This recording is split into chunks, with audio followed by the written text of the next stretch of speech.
اوس په دې ویډیو کې به مونږه په دې باندې معلوم شو چې د مومنټم او د زور ترمنځ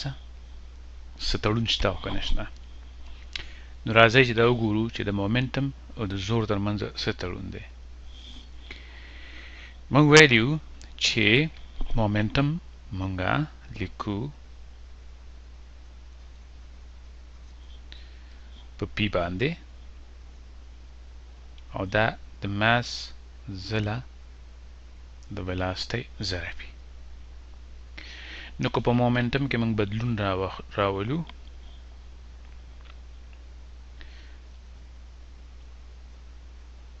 او دا بدلون موږ داسې راولو چې ماس نه بدلیږي خو د دې بدلون سرچینه چې کوم دی هغه په ویلاسټي کې بدلوني، نو مومنټم به بدل شي. د مثال په توګه یو جسم دی 15 کیلوګرامه دی او ګس لاس روان دی په 2 میټره یو سیکنډ ویلاسټي سره، نو د دې شي مومنټم دی د زور لګېدو نه مخکې 15 په 2 کې ضرب ورکړه 10 او دا د ښي لاس ته نو راځي چې دغه ته وایو اکس اکسس. اوس لږ ساعت پس مونږ وکتل او د مومنټم بدل شوی دی، خو په دې وجه بدل شوی چې ویلاسټي بدله شوې ده، ماس یې هماغومره دی او لږ ساعت پس مونږ وکتل چې دی روان دی په 3 میټره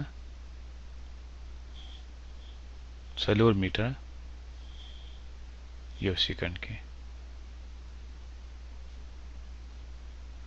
هم په هغه اړخ کې نو د مومنټم لږ ساعت پس مونږ ولیده چې هغه دی 15 ځله 4 شل ښي لاس ته. نو مونږ وایو د ده په مومنټم کې بدلون راغلی دی، د ده اخري مومنټم د هغې نه لرې که د ده لومبی مومنټم اخري شل دی ښي لاس ته، لومبی 10 دی ښي لاس ته، په دې کې ټول بدلون راغلی 10. دا بدلون پکې ځکه راغلی دی چې اوس به مونږ وګورو چې دا ماس ځله په ویلاسټي کې بدلون راغلی دی، ځکه چې ماس نه دی بدل شوی. نو د ماس د لومبی ویلاسټي د ویلاسټي په دویم ځل او د هغې نه لرې که د ویلاسټي په لومبي ځل، نو د ماس 15 دی، د ویلاسټي د 2 نه 4 شوې ده. سمه. نو دلته مونږه خپل په مومنټم کې بدلون هغه به د ویلاسټي د بدلون پورې محدوده کو، وروسته بیا وګورو چې ماس کې بدلون راځي نو هغه بیا نورې پیښې دي چې په هغې کې به ماس هم بدلېدی شي، خو فی الحال به ماس پکې ټاکلی وساتو، فکس وساتو چې لانجه ترې جوړېږي یکدم. ښه، نو په مومنټم کې چې کوم بدلون راځي دا ماس ځله په ویلاسټي کې بدلون دی د یو شي، نو بیا مونږه دا داسې لیکلی شو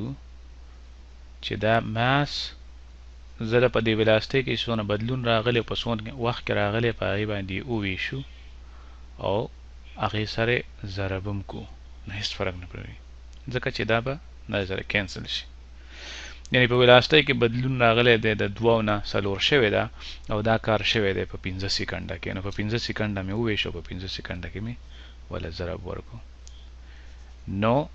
دې باندې څه فرق نه ورځېږي زموږ په ایکویشن. خو یاد بساتئ دا هغه ټایم دی په څونه ټایم کې چې بدلون راغلی دی په ویلاسټي. اوس تاسو ته پته ده چې په ویلاسټي کې کله بدلون راشي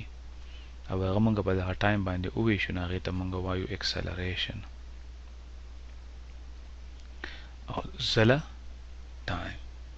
او ماس ځله اکسلریشن چې کوم نو هغه اس سی وایي زوري په یو جسم باندې، نو دا زور دی سی وایي او په ټایم کې ضرب دی. نو دې شي ته کله کله خلک امپلس هم وایي.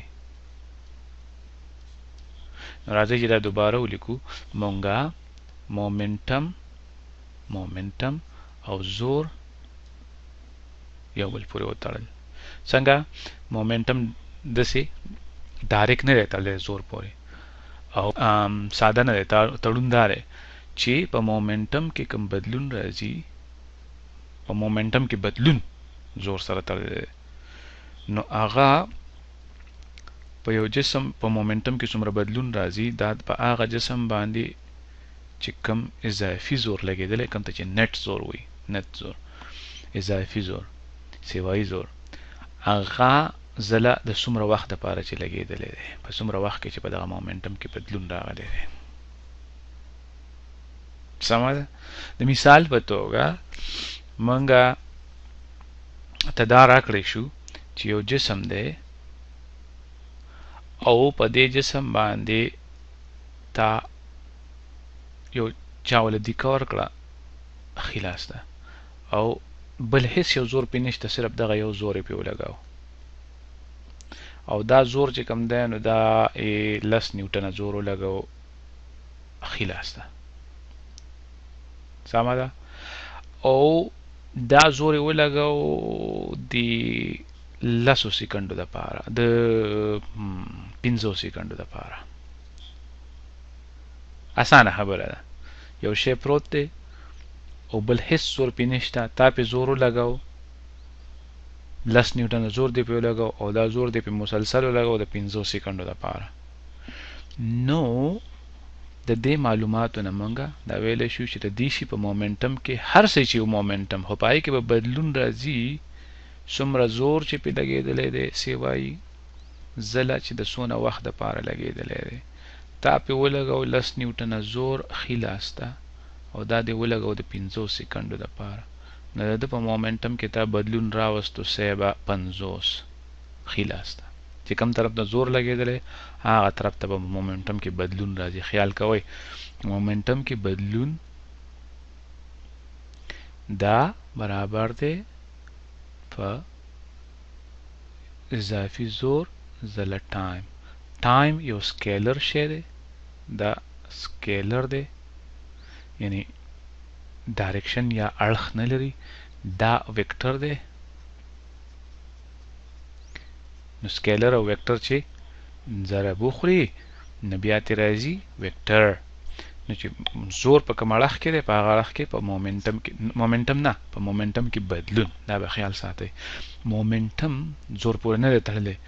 مومنټم کې بدلون زور پورې تړلی دی او هغه هم په څومره ټایم دپاره چې زور لګېدلی هغه ټایم ورسره په حساب کتاب کې راننوځي. راځئ چې بل مثال واخلو. یو شی دی هغه روان دی خلاص ده 15 کیلوګرامه وجود دی او دی روان دی په 3 میټره یو سکند کې ویلاسټۍ سره او 10 سکنډه بعد 10 سکنډه تیر شو مونږ وکتل چې د اوس هم 15 کیلوګرامه دی خو د ده ویلاسټي د 3 نه 15 شوې ده نو د دې معلوماتو نه مونږ ته څه اندازه لګېدی شي نو راځئ چې دا وکړو مونږ به وایو د مومنټم په حساب د ده مومنټم په شروع کې دلته چې کوم دی د دې 10 سکندو په شروع کې دا و لومبی مومنټم 15 ځله 3 او هغه هم خلاص ده نو دا شو 15 خلاص ده د ده مومنټم دلته چې کوم دی د 10 سکنډه په آخره کې دا د دویم مومنټم و ته پی اف ورته وایي بل مومنټم هغه د 15 ځله 15 نو سی به دا د شو 15 کیلوګرام میټر پر سیکنډ خلاص ده د ده په مومنټم کې چې کوم بدلون راغلی دی هغه د ده اخیری مومنټم او د هغې نه لرې که د دغه لومبی مومنټم نو د 15 نه به لرې کړو 15 دواړه خلاص ته دي نو خلاص ده نو دغه د شو زما صیبه 10 خلاص ده دا کار شوی دی په 10 سکنډه کې کم کار شوی دی مومنټم کې دومره بدلون راغلی په 10 سکنډه کې سمه ده نو ته ووایه چې په ده باندې زور په دغه دوران کې څومره لګېدلی هر چا چې پې لګولی دی دغې سره زمونږ کار نشته خو موږ ته دا پته لګي چې څومره سیوایي زور پې لګېدلی کیدای شي په ده باندې 20 زورونه لګېدلي خو کیدای شي په ده باندې 21 زورونه لګېدلي مثال په توګه خو 20 زورونه یو بل سره کینسل شوي دي یو زور پاتې شوی هغه څومره دی هغه دغه عمره دی چې د ده په مومنټم کې چې کوم بدلون راغلی دی هغه په ده باندې هغه اضافي زور زلا په څومره وخت کې چې دغه مومنټم کې بدلون راغلی نو دا خو موږ معلوم کو چې 10 زلا ښي لاسته دی د ده باندې چې زور لګېدلی هغه موږ ته نه دی معلوم او موږ ته پته ده چې دغه بدلون په 10 سکنډه کې راغلی دی نو په ده باندې اضافي زور چې کوم لګېدلی دی هغه دی 10 زلا ښي لاسته او په 10 سکنډه ویشلې نو د باندې 1 نیوټن زور لګېدلی دی او هغه هم ښي لاسته سمه نو دې ته وایي دلته به زه دوباره ولیکم ډیلټا پی په مومنټم کې د یو شي بدلون برابري په هغه شي باندې لګېدلی زور زلا په څومره ټایم کې چې بدلون راغلی دې ته وایي امپلس او مومنټم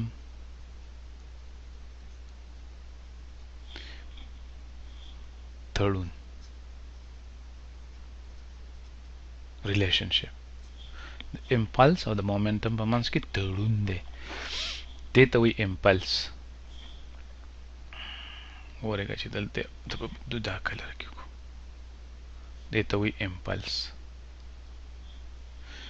دې ته وایي مومنټم کې بدلون نو د امپلس د مومنټم په منځ کې تړون چې په مومنټم کې بدلون هغه د امپلس برابري صحیح شو نو په دې کې تاسو ته بیا دوباره وایم دا په مومنټم کې بدلون راغلی دی او په څومره ټیم کې چې دغه بدلون راغلی دی دا هر ټیم نه دی دا هغه ټیم دی په څومره ټیم کې چې دغه بدلون راغلی نو دا زور چې کوم دا هر زور نه دی دا سیوایي زور دی که په یو څیز باندې د مثال په توګه سیوایي زور زه څه ته وایم دلته دا باکس دی دې دیکه کې ښي لاسته 10 نیوټنه زور پې لګي بل سړی دی هغې دیکه کوي ګس لاسته 10 نیوټنه زور ور باندې لګي بل سړی دی هغې په بره دیکه کوي 15 نیوټنه زور پې لګي اوس په ده باندې د اضافي زور چې کوم دی هغه زور چې کینسل شوی نه هغه دی نیټ زور چې کوم دی نه هغه 15 نیوټنه دی په بره باندې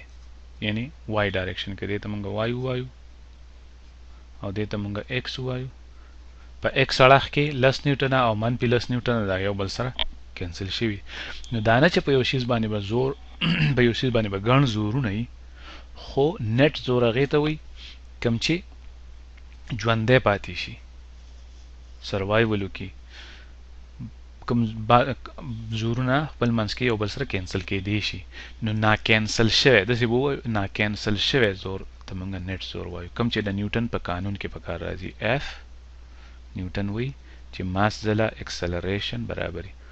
نا کینسل شوی زور نیټ زور هغه زور چې کوم دا 15 نیوټنه چې کوم دی په دې کیس کې دا برابري د ماس ځله اکسلریشن